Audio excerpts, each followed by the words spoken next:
எந்த அளவுக்கு தொலைநோக்கு பார்வையோட இன்னைக்கு இந்தியாவை தன்னிறைவு பெற வேண்டும் அப்படிங்கிறதுல அதெல்லாம் கவனிச்சிருக்கிறாங்க. ஸோ இந்த பட்ஜெட்டை நம்ம எப்படி பார்க்க வேண்டும் என்றால், நம்ம நாட்டுக்கு எதெல்லாம் தடைகள் வருது, எங்கெங்கெல்லாம் பொருளாதார தடைகள் வருது. அமெரிக்கா வந்து பொருளாதார நமக்கு டாக்ஸை ஏற்றுறாங்க, 50% பொருள் ஏற்றுறாங்க.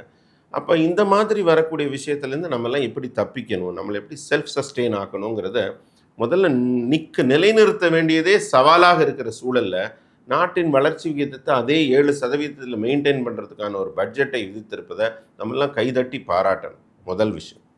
முதல் விஷயம் இது தமிழ்நாட்டில் இருக்க அரசியல்வாதிகள் கொடுக்குற பார்வையை நீங்கள் பார்த்தீங்கன்னா, நீங்கள் ஒரு உதாரணத்தோடு கேட்டீங்க, கல்விக்கு வர வேண்டிய நிதி கொடுக்கவில்லைன்னு.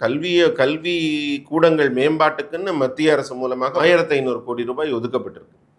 அந்த நிதியை நம்ம அரசு பயன்படுத்தவே இல்லை.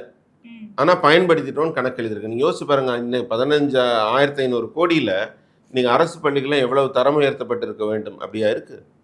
எல்லாரும் மரத்தடியில் இன்னும் படிக்கிறாங்க, இடிஞ்சு விழுகுது, எல்லாம் அப்படி தானே இருக்குது. அப்போ எங்கே போச்சு அந்த 1500 கோடி? ஊழல் மயமாக்கப்பட்ட இந்த அரசில் வந்து எல்லாமே இந்த மாதிரி மத்திய அரசு நிதிகள் எல்லாமே கொள்ளையடிக்கப்படுகின்றன. அவங்களால வந்து மக்களுக்கு கொஞ்சம் சென்றடையவே இல்லை. அது ஒரு தகுதியான அரசு இருந்தால் தான் மக்களுக்கு கொண்டு போய் சேர்ப்பார்கள். அதனால் மக்களுக்கு வந்து எல்லா விதத்திலும், உனக்கு பேக்கெட்டுக்கு 1000 ரூபாய் பணம் தரேன், உனக்கு ஒரு இலவசமாக டிவி தரேன், உனக்கு ஒரு கரும்பு கட்டு தரேன், இந்த மாதிரியெல்லாம் பேசாமல், உன்னை இதையெல்லாம் வாங்கக்கூடிய அளவுக்கு வாழ்வாதாரத்தை உயர்த்துகிறேன்னு இந்த அரசு சொல்லக்கூடிய, மக்களை மதிக்கக்கூடிய பட்ஜெட்.